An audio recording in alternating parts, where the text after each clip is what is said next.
Salut à tous, bienvenue pour un nouveau concept de vidéo qui s'intitulera Creepypasta.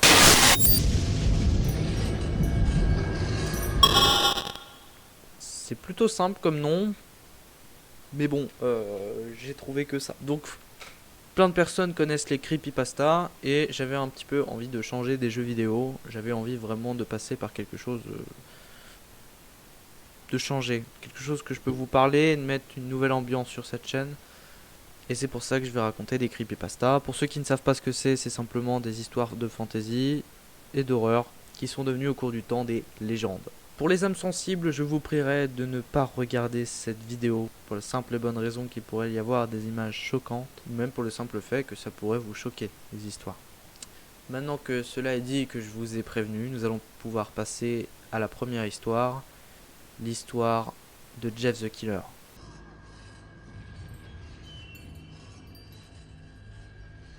Jeff était un jeune homme de 13 ans qui a emménagé dans un nouveau quartier avec sa famille et son frère qui s'appelle Liu.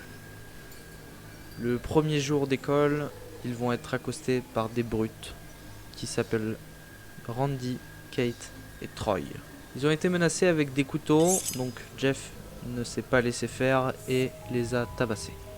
Malheureusement, ils n'en sortent pas indemnes puisque Liu a pris le blâme à la place de Jeff pour ce massacre entre guillemets que ces jeunes brutes ont pris.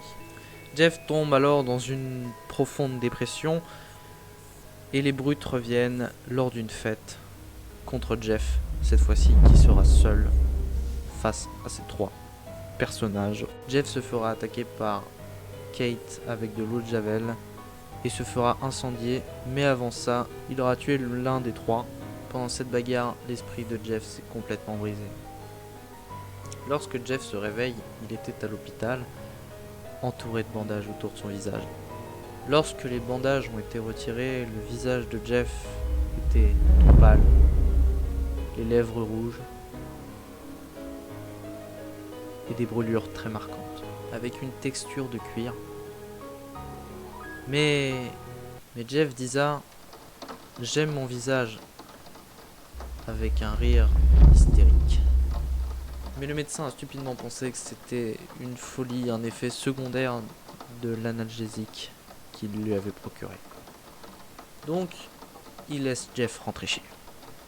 Plus tard dans la nuit, la mère de Jeff trouve Jeff en train de se tailler la bouche, ainsi que se couper les paupières pour voir son visage toujours sourire.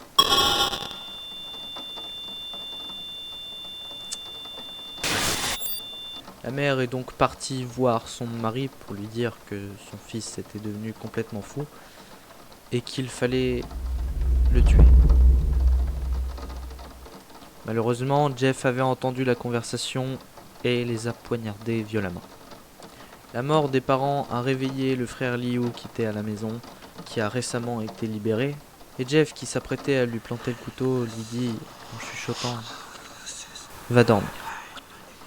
Jeff se lance alors dans une tuerie sans fin, tuant tous ceux qui refuseraient de dormir la nuit.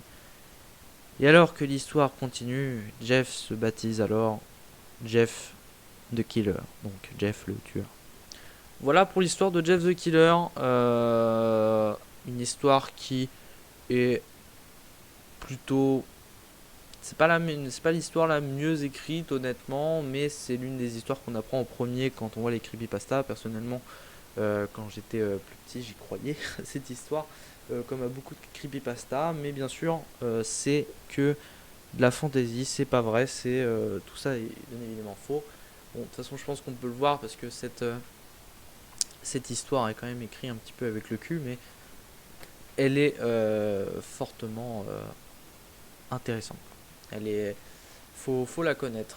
Il y en a plein d'autres, évidemment, que je raconterai dans de prochaines vidéos. Voilà. Si cette vidéo vous a plu, bien n'hésitez pas à vous abonner. Je sais que c'est relativement court, mais je préfère faire de petites histoires comme ça, ou alors dites-moi si c'est ce que vous préférez, que je fasse plusieurs creepypasta en même temps. Personnellement, je préférerais en faire des petites, comme ça fait plus de vidéos, ça fait plus de contenu à mettre, et voilà. Donc merci à tous d'avoir suivi cette vidéo, ça m'a fait énormément plaisir de partager ça avec vous et je vous dis à la prochaine.